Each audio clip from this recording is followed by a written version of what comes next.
নমস্কার বন্ধু, astrology 24x7 YouTube চ্যানেলে আপনাকে আরও একবার স্বাগত। আমি আপনাদের বন্ধু শ্যামল। বন্ধু সঙ্গে থাকুন, ভালো থাকুন। আমার তরফ থেকে প্রাণ ভরা ভালোবাসা আপনাদের সকলের জন্য রইল। শুরু করব কর্কট রাশির বন্ধুদের জন্য ফেব্রুয়ারি 2024 কেমন যেতে পারে একটা বিস্তারিত জিস্ট আপনাদের সামনে তুলে ধরার চেষ্টা করব। একটা জিনিস মাথায় রাখবেন, এই যে আলোচনা, গোচরের আলোচনা, গ্রহগুলো যে বিভিন্ন ক্ষেত্রে অবস্থান করছে গোচর অনুযায়ী, তার বিস্তারিত আলোচনা আপনার ব্যক্তিগত কিন্তু নয়। তাই আপনার ব্যক্তিগত জন্মছকের বিভিন্ন গ্রহদের অবস্থান এবং তাদের কার্যকারিতা সম্পর্কে আপনার সম্যক ধারণা থাকলে তাহলে এখানে যে সমস্ত ভালো এবং মন্দগুণ বলা হবে সেইগুলোর সঙ্গে আপনি ট্যালি করলে ভালো মন্দগুণ ভালো বুঝতে পারবেন এবং সেই অনুযায়ী ডিসিশন নিতে পারেন। কিন্তু আপনি না জানলে এই ভিডিও দেখে আপনি কোনো চরম সিদ্ধান্ত নিতে যাবেন না, এটা ভুল হয়ে যাবে। চলুন আলোচনায় যাওয়া যাক। আপনার রাশিভাবে তো কোনো গ্রহ থাকছে না, তৃতীয় ভাবেতে কেতু এবং চন্দ্রের অবস্থান দেখছি। চন্দ্র সোয়া দুদিন করে এক একটা ঘরেতে থাকে। রাশিফলের, দৈনিক রাশিফলের যে ভিডিও প্রত্যেকদিন দিই সেখানে আলোচনা করি। তো অ্যাজ ইট ইজ আপনার কেতু যেহেতু তৃতীয় ভাবে আছে, নবম ভাবেতে আমরা রাহুর অবস্থান থাকছে, বৃহস্পতি যেরকম দশম ভাবে বসেছিল সেখানে বসে আছে এবং অষ্টমেতে সক্ষেত্রী শনিদেব বসে আছে। মেন যে ফোকাস হতে যাচ্ছে এই মাসটাতে সেটা হচ্ছে শুক্রদেবের অবস্থান চেঞ্জ হবে, মঙ্গলের অবস্থান চেঞ্জ, বুধ সপ্তম ভাবে এবং রবিও সপ্তম ভাবে বসে থাকছে প্রথম অবস্থায়। রবিদেব 13 তারিখের পরে আপনার অষ্টম ভাবে চলে যাবে।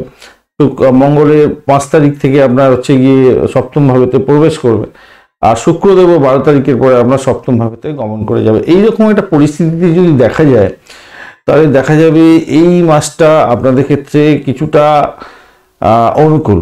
আর্থিক দিক থেকে উত্থান এবং পতন হয়তো হবে, কিন্তু কিছুটা তো অনুকূল আপনি পেতেই যাচ্ছেন। বুধাদিত্য যোগ তৈরি হচ্ছে, কিছুটা অনুকূল জায়গা তৈরি হবে। দশম ভাবেতে যে বৃহস্পতি অবস্থান থেকে যাচ্ছে সেটা পারিবারিক দিক থেকে আপনাদের ভালো হবে, খারাপ হবে না। কেন পরিবারেতে দৃষ্টি পড়ছে, আর্থিক জায়গাটা দৃষ্টি পড়ছে, ষষ্ঠভাবে দৃষ্টি পড়ছে, কিছু চাকরি বাকরির জায়গাটা কিছুটা ডেভেলপ হবে। মানসিক চাপ কিছুটা বাড়বে বটে, অষ্টমে শনি থাকলে একটু চাপ থাকে। রবিদেব আপনার দ্বিতীয় পতি অষ্টমেতে প্রবেশ করে যাবে, একটু চাপ থাকবে বটে, কিন্তু আলটিমেটলি যেটা হচ্ছে গিয়ে উত্থান পতনের মধ্যে দিয়ে যেতে হবে। ধর্মের প্রতি একটা টান আপনার এই মাসটা আসছে, ভ্রমণের সুযোগ হয়তো আসতে পারে। কর্মজীবনের ক্ষেত্রে যেটা দেখা যাচ্ছে, বৃহস্পতি আপনার হচ্ছে গিয়ে দশম ভাবেতে বসে আছে, শনিদেব অষ্টম ভাব থেকে বসে কিন্তু বৃহস্পতি দেবকে দেখবে, মানে দশম ভাবকে দেখবে। রাহুও কিন্তু নবম ভাব থেকে বসে দশম ভাবটাকে দেখতে থাকবে। আর এই দশমের অধিপতি গ্রহ কিন্তু মঙ্গলদেব, সে পঞ্চমের অধিপতি, সে সপ্তম ভাবে বসে থাকবে এবং এই রকম অবস্থায় রবিদেবের সঙ্গে বসে থাকছে। মঙ্গলদের সঙ্গে তো কানেক্টিভিটি হচ্ছে 5 তারিখের পরে, তাই না? তো সেক্ষেত্রে দেখুন অনুকূল জায়গাটা তৈরি হতে যাচ্ছে, খারাপ নয়, মোটের উপর ঠিকঠাক থাকবে। চাকরি প্রাপ্তির জায়গাটা ভালো হতে যাচ্ছে, আর শুভ ফল আসবে আপনাদের ক্ষেত্রে। মাথা উঁচু করে চাকরির জায়গাটা ভালো করে কাজকর্ম করুন, নিজের প্রভাব প্রতিপত্তি খাটাবার দরকার আছে। স্বয়ংক্রিয়ভাবে নিজেকে চ্যালেঞ্জগুলো অ্যাকসেপ্ট করে বেরিয়ে আসতে হবে এবং আপনার নাম কামাবার সুযোগ এই মাসটায় থাকবে, খারাপ না, মোটের ওপর ঠিকঠাক থাকছে আজ এই মাসটাতে। সফল হবেন, প্রথম হাফটা তো সফল হতেই যাচ্ছেন, সেকেন্ড হাফটাতে কিছুটা বাধা বিপত্তি হবে। মানে 13 তারিখের পরে যখন রবিদেব অষ্টমভাবে প্রবেশ করে যাবে না, তখন একটু বাধা বিপত্তির সৃষ্টি হবে, ইগোইস্টিক প্রবলেম তৈরি হবে, বসের সঙ্গে সংঘর্ষ হয়ে যেতে পারে। ধৈর্য ধরে সমস্ত কাজগুলো করতে হবে, কিন্তু কর্মজীবনের খেয়াল রাখতে হবে। আর ব্যবসা বাণিজ্য যারা করছেন তাদের অধিপতি গ্রহ হচ্ছে শনিদেব, শনিদেব অষ্টমে বসে থাকছে। রাহু এবং শনির একটা, রবি এবং শনির একটা ঝঞ্ঝাট তো থাকেই, আপনারা জানেন। ছেলে পুত্র এবং বাবার মধ্যে একটা সংঘর্ষ থাকেই। তো চাকরি পরিবর্তন হওয়ার সম্ভাবনা থাকবে এই সময়তে। তো ধৈর্য ধরে চাকরি পরিবর্তনটা করার চেষ্টা করুন। একটু স্থানান্তরে হয়তো যেতে হতে পারে। আপনি যদি ভাবেন যে পজিটিভ জায়গা তৈরি হতেই যাচ্ছে আপনার ক্ষেত্রে, পজিটিভভাবে আপনি এগোতে পারেন, সেক্ষেত্রে খারাপ নয়। ব্যবসা পরিচালনা যারা করছেন, ব্যবসার অধিপতি যেটা নিয়ে আলোচনা করতে যাচ্ছিলাম সেটা হচ্ছে বুধ গ্রহ কিন্তু ব্যবসার অধিপতি গ্রহ, মাথায় রাখবেন। তৃতীয় এবং দ্বাদশপতি আপনার সপ্তমে বসে থাকছে। তো সেক্ষেত্রে ব্যবসা বাণিজ্য কোনো যদি ইন্টারন্যাশনাল হয়ে থাকে বা ইম্পোর্ট এক্সপোর্টের হয়ে থাকে সেক্ষেত্রে খারাপ নয়, মোটের উপর যা দেখা যাচ্ছে ভালোই হবে বলে আশা করছি। এবং শুক্রদেব আপনার হচ্ছে চতুর্থ ভাব এবং একাদশ ভাবের অধিপতি হয়ে ষষ্ঠ ভাব থেকে আমরা সপ্তম ভাবে গমন করে যাচ্ছি আমরা 12 তারিখের পরে। তো ব্যবসার ক্ষেত্রে ভালো হবে, দ্বিতীয় অর্ধ তো ব্যবসার ক্ষেত্রে অত্যন্ত ভালো হতে যাচ্ছে, ব্যবসা বৃদ্ধি হবে এবং লাভ ওঠানোর একটা ভালো সুযোগ থাকছে ব্যবসা বাণিজ্যের ক্ষেত্রে। আর যদি অর্থের দিক থেকে দেখা যায়, অর্থের মালিককে আমরা হচ্ছে কি রবিদেব, তো অর্থের জায়গাতে দেখুন বৃহস্পতিদেবের দৃষ্টি, শনিদেবের দৃষ্টি এবং মঙ্গলদেবের দৃষ্টি পড়ে যাবে। আর এই রবিদেবের জায়গা, রবিদেব আপনার কিন্তু সপ্তম ভাবেতে বসে থাকছে, প্রথম কথা। দ্বিতীয় হচ্ছে 13 তারিখের পরে আপনার অষ্টম ঘরেতে প্রবেশ করে যাবে, চ্যালেঞ্জ আসবে, অর্থ সংক্রান্ত ব্যাপারে চ্যালেঞ্জ থাকবে। সতর্কতার সঙ্গে আপনাকে কিন্তু খরচ খরচাগুলো করতে হবে, মাথায় রাখতে হবে, খরচ খরচা কিন্তু খুব সাবধানে করতে হবে। কেন দ্বাদশ ভাবের অধিপতি গ্রহ কিন্তু আপনার বুধদেব, সে সপ্তম ভাবে বসে থাকবে, মাথায় রাখবেন। তো কিছুটা ব্যয় হতে যাচ্ছে, আরাম এবং বিলাসিতার কারণে ব্যয় হওয়ার সম্ভাবনা থাকবে নিশ্চিতভাবেই, খেয়াল রাখবেন। আরেকটা জিনিস হতে যাচ্ছে, দাম্পত্য আসছি, দাম্পত্য ক্ষেত্রে খরচ খরচায় কিছুটা বাড়বে, মনে হচ্ছে কিছুটা বাড়বে, একটু আটঘাট বেঁধে আপনার খরচ খরচাগুলো করতে হবে, মাথায় রাখবেন।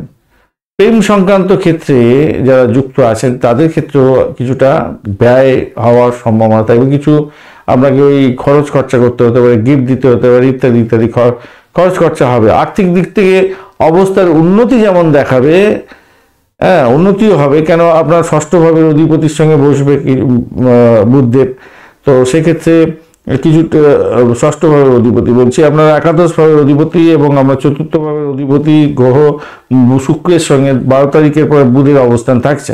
তো সেক্ষেত্রে আর্থিকভাবে চ্যালেঞ্জ থাকলেও অনেকটা ভালোর দিকে যাবে, আবার ব্যবসা বাণিজ্য যারা করেন তাদের ভালো হবে। সঞ্চয়ের দিকে একটু মাথা ঘামাবার চেষ্টা করুন, মাথায় রাখবেন। তো আর্থিক চ্যালেঞ্জ প্রথম দিকটা থাকলেও সেকেন্ড হাফটা কিছুটা বেটার দিকে তো যাচ্ছেই, খারাপ হবে না মোটের উপরে যা দেখা যাচ্ছে, ভালো, খারাপ না। শুধু বুধের জন্য একটু টেনশন আছে, বুধ আপনাকে যদি খুব খারাপ থাকে আমরা নাটাল থাকে, তাহলে হয়তো একটু বেশি খরচা করিয়ে দিতে পারে, ভ্রমণের জন্য খরচা হয়ে গেল, ভাই বোন এর জন্য খরচা হয়ে গেল, তাদের শরীর খারাপের জন্য খরচা, এরকম কোনো হতে পারে আর কি, হওয়ার চান্স থাকবে। এবারে স্বাস্থ্য নিয়ে যদি ধরতে হয়, স্বাস্থ্যের জায়গাটা দেখুন, ষষ্ঠ ভাবের অধিপতি গ্রহ কিন্তু আপনার বৃহস্পতি দশমে বসে গেছে এবং ষষ্ঠ ভাবটাকে দেখতে থাকবে, চতুর্থ ভাব এবং দ্বিতীয় ভাবকে দেখবে। অপরদিকে অষ্টম ভাবের অধিপতি কিন্তু শনিদেব ওখান থেকে বসে আপনার পঞ্চম ভাব, দশম ভাব এবং দ্বিতীয় ভাবটাকে দেখতে থাকছে। এরকম যখন হচ্ছে, আর দ্বাদশ ভাবের অধিপতি এবং তৃতীয় ভাবের অধিপতি সপ্তমে বসে আছে, তো এইরকম পরিস্থিতিতে স্বাস্থ্যটা আপনার গড় পড়তা যাবে বলে আশা মনে হচ্ছে। হ্যাঁ, অষ্টম ঘরে যে শনিদেব বসে আছে, একটু দীর্ঘ প্রসারী যে রোগগুলো হয় না, রোগগুলোকে বাড়িয়ে দেয় বা রোগ তৈরি করে দেয়, এটা সেক্সুয়াল অর্গানের রোগ একটু বাড়িয়ে দিতে পারে, একটু খেয়াল রাখবেন। একটু মেন্টাল স্ট্রেস বাড়িয়ে দিতে পারে, অজ্ঞাত ভয়, মানসিক চাপ, রাতে ঘুম না হওয়া, এগুলো কিন্তু হতে পারে, একটুখানি খেয়াল রেখে আপনাকে চলতে হবে। ডাক্তারের সান্নিধ্য গ্রহণ করবেন, নিজের ওষুধ নিজে খেতে যাবেন না, কেন জানেন? এই শুক্রদেব হচ্ছে মানে কি বলবো, ওই যারা হচ্ছে গিয়ে একটা তো দেবতাদের ডাক্তার হচ্ছে বৃহস্পতি, আর শুক্র হচ্ছে আপনার শত্রুদের মানে কি বলে এটাকে,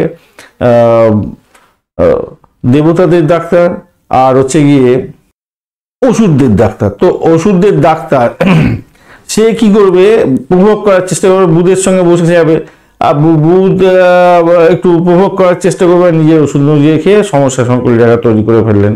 এরকম একটা ব্যাপার স্যাপার হতে পারে। মূত্রনালীর প্রবলেম, আগেও বলেছি মূত্রনালীর প্রবলেম, রক্তঘটিত রোগ, হার্টের প্রবলেম, এগুলো দেখা দেওয়ার সম্ভাবনা আছে। যাদের পিস্তুলা আছে, পাইস আছে, তাদের ক্ষেত্রে প্রবলেম হওয়ার সম্ভাবনা। একটু যোগা প্রাণায়াম করুন, খাদ্যাভ্যাসের পরিবর্তন করতে হবে, নাহলে প্রবলেম আছে। সুস্থ শরীর রাখার জন্য চেষ্টা করতে হবে, মানসিক চাপ থেকে দূরে থাকার জন্য একটু যোগা প্রাণায়াম করতে হবে। কেন এই মাসে যে কম্বিনেশনটা তৈরি হয়ে আছে, যেহেতু অষ্টমতে শনিও আছে, তো একটুখানি সতর্ক থাকতে হবে আর কি। আর প্রেম সংক্রান্ত ব্যাপারে যেটা নিয়ে আলোচনা করার দরকার, যে খুব ইম্পর্টেন্ট, প্রেমের ব্যাপারে যারা জড়িত আছে তাদের ক্ষেত্রে বলবো অনুকূল জায়গা তৈরি হতে যাচ্ছে। প্রথম 7-8 দিন তো খুব ভালো। তারপরেও যে সময়টা পাচ্ছেন আপনারা শুক্রের সঙ্গে যখন বসে যাবে 12 তারিখ, এবার আপনাদের প্রেমেতে বিবাহ যোগ থাকছে, ভালো হবে, রোমান্সটা থাকছে ভালো, একে অপরকে বেশ ভালো পছন্দ করবেন, প্রেমিকেরা একদম ডুবে থাকবেন, ভালো হতে যাচ্ছে, জীবন পরিপূর্ণ হতে যাচ্ছে। আজকে এই মাসটা তো ভালো হবে, অত্যন্ত ভালো হতে যাচ্ছে। আর বিবাহের দিকে যেতে পারেন, কথাবার্তা এগোতে পারেন, সেক্ষেত্রে ভালো হবে, খারাপ না। মাসে শুরুটা কিছুটা দুর্বল হবে বটে, কিন্তু তারপরে আপনাদের ক্ষেত্রে ভালো হতে যাচ্ছে, খারাপ না। সন্তান সুখের জায়গাটা সমতুল্য একই জায়গায় তৈরি হতে যাচ্ছে, ভালো হতে যাচ্ছে। যারা কনসিভ করেছেন তাদের সন্তান ভূমিষ্ঠ হতে যাচ্ছে, ভালো হবে। সেকেন্ড হাফটা তো খারাপ না, মোটের উপর ঠিকঠাক থাকছে। বিবাহিত জীবনের ক্ষেত্রে যেটা দেখা যাচ্ছে, দেখুন বিবাহিত জীবনের ক্ষেত্রে এই মাসটায় ঘনিষ্ঠতা এবং প্রেম কিন্তু খুব যে খারাপ হবে তা না, মোটের উপর ঠিকঠাক থাকবে, আশা করছি ভালো হতে যাচ্ছে। শ্বশুর বাড়ির থেকে আপনাদের কিছু জ্ঞান প্রাপ্তির সুযোগ থাকবে, উপভোগ করতে যাচ্ছেন এই মাসটা। শ্বশুর বাড়ি হচ্ছে অষ্টম ভাব, মাথায় রাখবেন, শনিদেব হচ্ছে অষ্টম ভাবে বসেছে, শ্বশুর বাড়ি অষ্টম ভাবকে ধরে করা হয়। যাই হোক, এখান থেকে কিন্তু প্রাপ্তির জায়গাটা দেখাচ্ছে বটে। একাদশপতি শুক্রদেব, চতুর্থপতি শুক্রদেব সে সপ্তম ভাবেতে বসে থাকবে, বিবাহ সূত্রে জ্ঞান প্রাপ্তি ইঙ্গিত করছে, এবং সেটা যৌতুক প্রাপ্তি বা এই ধরনের কিছু শ্বশুরবাড়িতে কিছু প্রাপ্তি এরকম ইন্ডিকেট করছে আর কি, পেতে পারেন, পাওয়ার সম্ভাবনা থাকবে।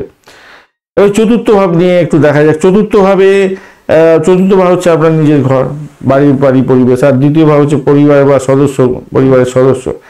এখন ঘটনা হচ্ছে চতুর্থ ভাবের অধিপতি সে কিনা শুক্রদেব, সে প্রথমে ষষ্ঠ থাকছে, তারপরে সপ্তম ভাবকে গমন করে যাবে।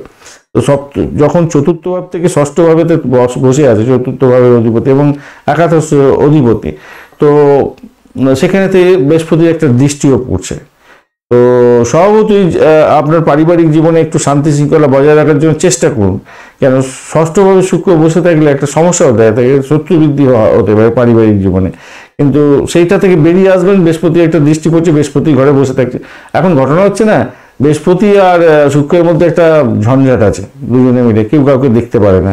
তবুও বলবো এখানে ধীরে ধীরে আপনাদের সম্পর্কের উন্নতি হবে, ভালো হতে যাচ্ছে। ভাই বোন আত্মীয় পরিজনের সঙ্গে সংঘর্ষ করতে যাবেন না। কেতু আপনার তৃতীয় ভাবে বসে আছে, নবম ভাব থেকে তৃতীয় ভাবকে দেখছে রাহুদেব, তো সেখানে একটা অ্যাডজাস্টমেন্টের দরকার আছে। অ্যাডজাস্টমেন্ট যদি করতে থাকে তাহলে আপনাদের ক্ষেত্রে ভালো হবে বলেই মনে করছি আর কি, খারাপ হবে না। আর শুধু কথাবার্তা বলার ক্ষেত্রে না একটু সাবধানতা অবলম্বন করবেন। এই জায়গাটা সমস্যা আছে কি জানেন, ওই আপনার 13 তারিখের পরে তো অষ্টম ভাবে গমন করে যাবে দ্বিতীয় ভাবের অধিপতি মানে রবিদেব। তার ফলে কি হবে, আপনার মধ্যে একটা অহংবোধে কাজ করবে, আর মাথা গরম করে উল্টো সিধা কথাবার্তা বলে আর আপনি নিজেই নিজের জালে পড়ে গেলেন। সেটা চাকরির জায়গাটা সমস্যা হতে পারে, পারিবারিক জীবনে সমস্যা হতে পারে, প্রেম জীবনে সমস্যা হয়ে যেতে পারে,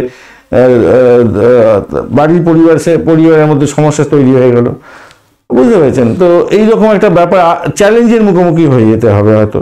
পিতা এবং মাতার শরীর স্বাস্থ্যের ব্যাপারে কিন্তু আপনার এই মাসটা একটু চ্যালেঞ্জ হতে পারে, তো নেতিবাচক প্রভাব আপনার মধ্যে আসতে পারে।